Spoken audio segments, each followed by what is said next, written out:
Everyone says how they want to be rich, investing money and saving for their future, but what really are the sacrifices that you need to take in order to achieve this? How do you really invest properly? That is what the Richest Man in Babylon explored, and I'm here to tell you a little bit about that. What's up, guys? My name is Mateo Hall, and I just finished reading The Richest Man in Babylon, my third book of this year, keeping on my New Year's resolution of reading or listening to at least one book every single week. What we talked about last time in this series was Rich Dad, Poor Dad, which was a very mediocre explanation of finance and how to actually become successful in life. Rich Dad, Poor Dad kind of reiterated a lot of the same things that you know already to be true and that you already are doing. Richest Man in Babylon, I personally saw as more practical in every way. As I'm sure many of you guys have already heard the saying, pay yourself first is something very important in the finance community. It's to start investing in yourself before you're really looking at something else, just for fun, flavor, things that you don't have to be paying.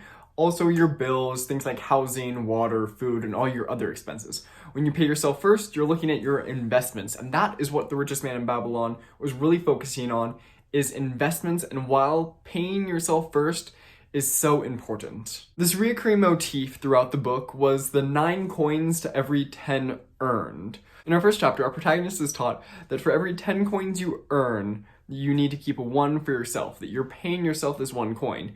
You give your bread maker a coin, you give the weaponsmith a coin, you give your landlord a coin.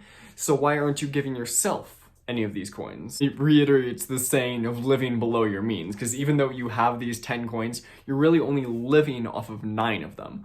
But at the same time, you have to be smart with the 1 coin that you do end up spending for every week that you get it. Richest Man in Babylon also teaches you to be smart with your investments.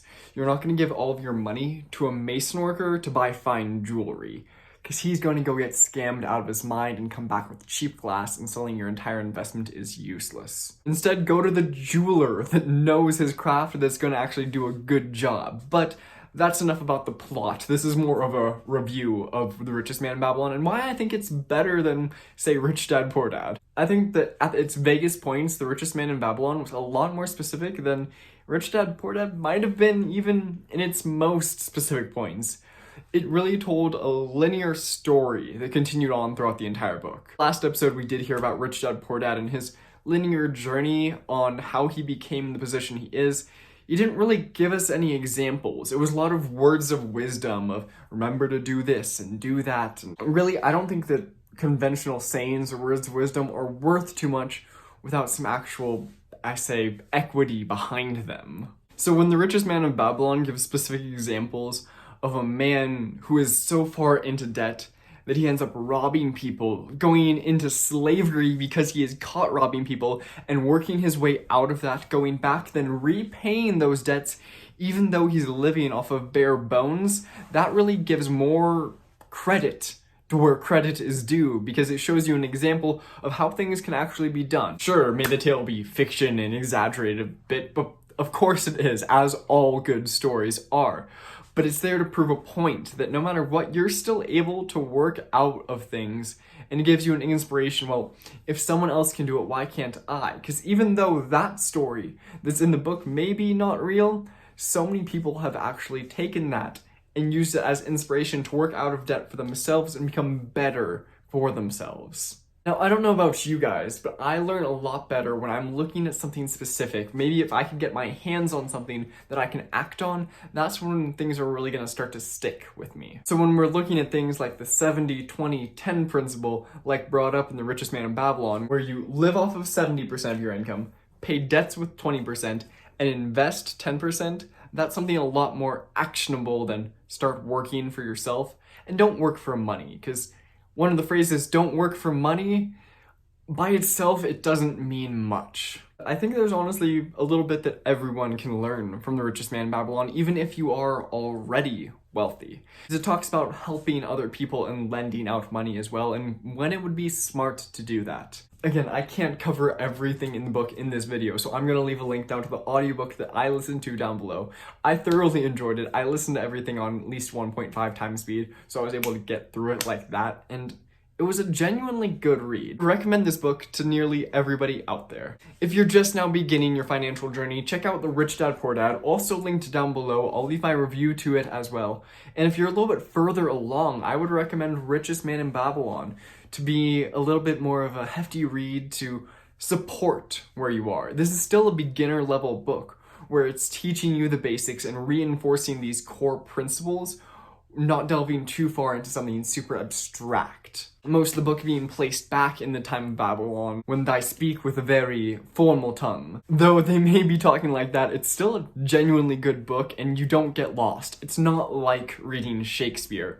It might be hard to get through the first couple pages because it just seems so strange at first, but I promise that you get used to it very quickly, especially when you're listening to it. I was able to listen to this book while doing chores around the house, while I was on my laptop doing real estate deals and getting things done. That just shows how good this author was at actually portraying his message. This book was also a really good representation of how timeless money can actually be, because these philosophies that were going on way back during the times of ancient Babylon still apply to the current day. Sure, they're talking about copper, silver, and gold in the book, when instead we're talking about dollars, cents, and Bitcoin in the current day.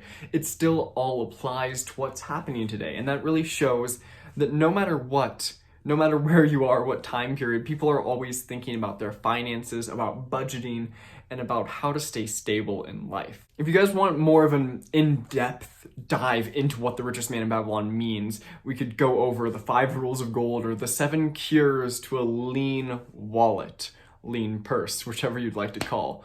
Because those are a lot more nuanced and they have more to them than the book goes over, and I would love to talk to you guys about them. My favorite quotes from this book was that learning was of 2 kinds. The one of things that we knew, and the other being the training in to find out what we don't know.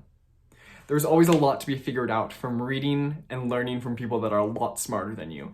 I don't claim to be the smartest person on the internet. I don't claim to be the smartest person in the world. I do recommend The Richest Man in Babylon.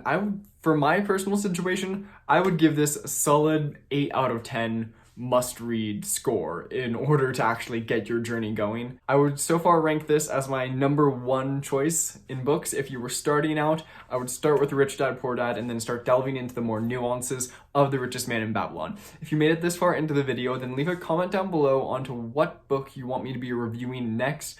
As always, I'm taking 1 week off of reading something finance-based and self-improvement and reading something non-fiction. This is next week. I'm going to be reading the 2nd book in the Harry Potter franchise because last week I read The Sorcerer's Stone, which I thoroughly enjoyed. I recommend that you read for your own enjoyment as well as self-fulfillment, even if you do find that kind of self-motivation is still something you enjoy reading. It's important to read fiction and non-fiction books. But without further ado, remember to leave a like on the channel and subscribe if you haven't already. I mean, so many people don't make it this far into the end, so if you did, then I know you're a devoted viewer and you need to subscribe to the channel. While you're here, get your 4 free stocks from Webull down in the description below just for signing up for the platform and depositing $100. Get an entirely free stock with Robinhood just for signing up for the platform. You don't have to deposit a thing. And you can get a free $50 credit by signing up for a Discover card and signing up that free $50, which is pretty much 2 free stocks with Webull if you just credit yourself over with that. So without further ado, thank you guys so much. And in the next week, if you guys watch this far, we're probably going to be reading The 4-Hour Workweek, which I'm really excited about. I'll see you next time until we continue our financial journeys.